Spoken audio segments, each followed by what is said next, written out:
Important thing I think that happened in Jimmy's life was that around the summer of 1957, some local concert promoters decided to throw matinee shows for teenagers. So groups like Little Richard and the Upsetters came through town that year, and Hank Ballard and the Midnighters came through town, and Bill Doggett. And Jimmy and his pals got to go see those bands at these afternoon matinee shows.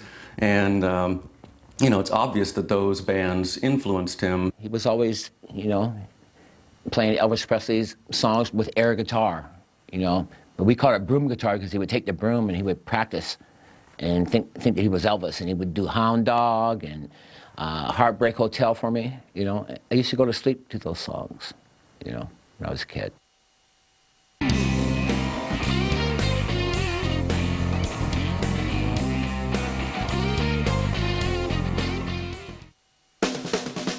With so much drive and ambition from an early age, it was obvious that Jimmy's future lay in music. I think that Jimmy was born with a drive to be a musician. It's quite audible. You can just hear it. The guy was a masterful musician.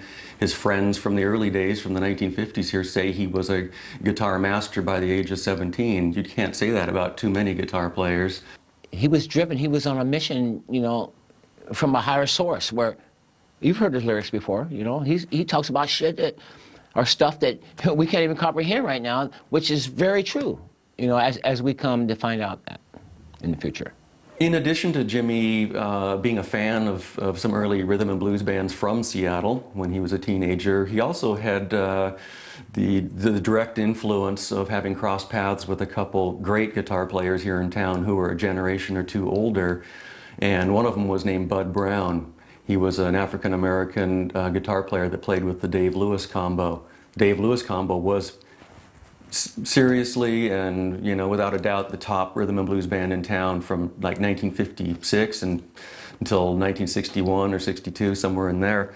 And Bud Brown was apparently a fabulous guitar player. All of Jimmy's friends say that he loved him and would go to the Birdland Hall and see him play all the time.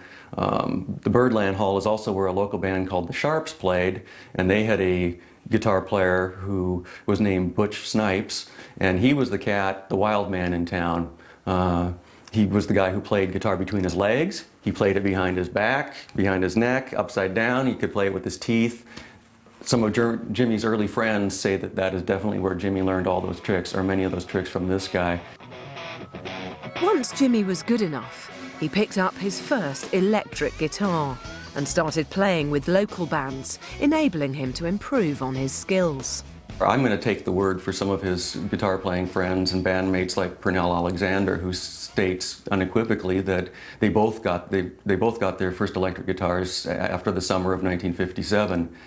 They formed a band together, and it was Jimmy's first band, and they were called the Velvetones. They played for maybe a year and a half or 2 years, as far as I can gather, and then they played a Battle of the Bands one night at a local community hall, and they were up against another band called the Rockin' Teens, and they battled, and I don't know who won the battle, but in the end they recruited Jimmy to quit the Velvetones and come and join the Rockin' Teens. So that was Jimmy's second band. And they played for a while and changed their name. They upgraded it from the Rockin' Teens to the Rockin' Kings. I guess they thought they were now ruling the town. They weren't. They were an obscure band on the scene. There were definitely big bands playing rhythm and blues in Seattle, and they weren't one of them. They were newcomers. I had a band called the Epics, and Jimmy was playing in a group called the Rockin' Kings, but he would play with me sometime also. And then I had a band called the Knights, and he played with me then, you know. Around the neighborhood, you know, neighborhood gigs, you know, the Roycroft, you know, the Birdland. I played with Birdland with Jimmy a lot. That was the biggest club here, you know. I remember Leon saying if you played the Birdland, you had it made, you know. And that was the place that me and Jimmy played a lot. There weren't very many guitar players around that could solo like Jimmy, you know, when he was very young, you know, very young. You know, he added different stuff to the regular music that we would listen to. He'd added his own taste to it, you know, put his own flavor on it.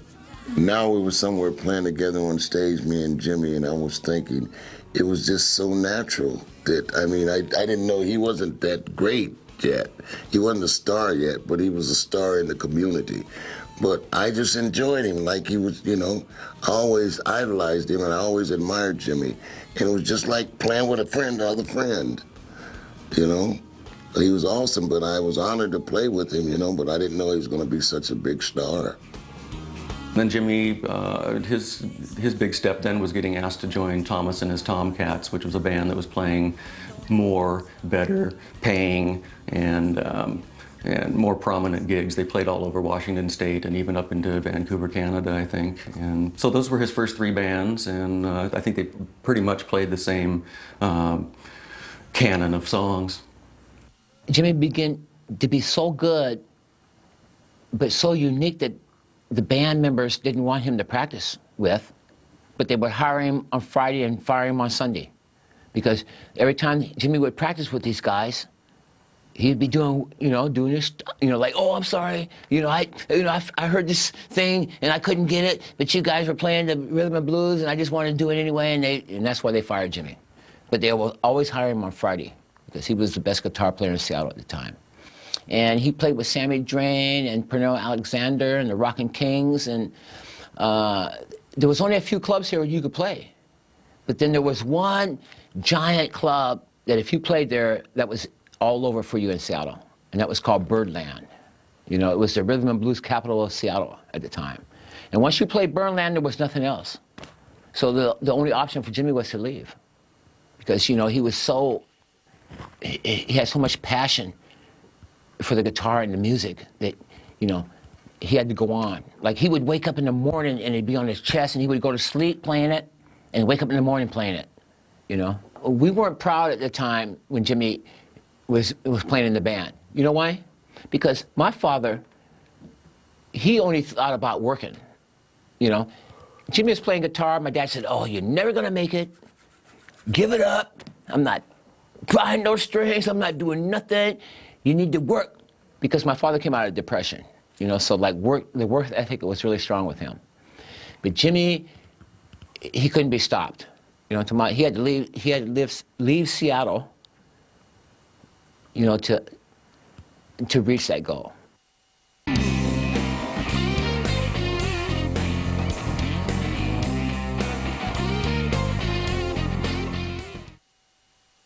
In 1960, Jimmy dropped out of high school and, to the surprise of his family, he enlisted in the US Army. He decided to go in the Army.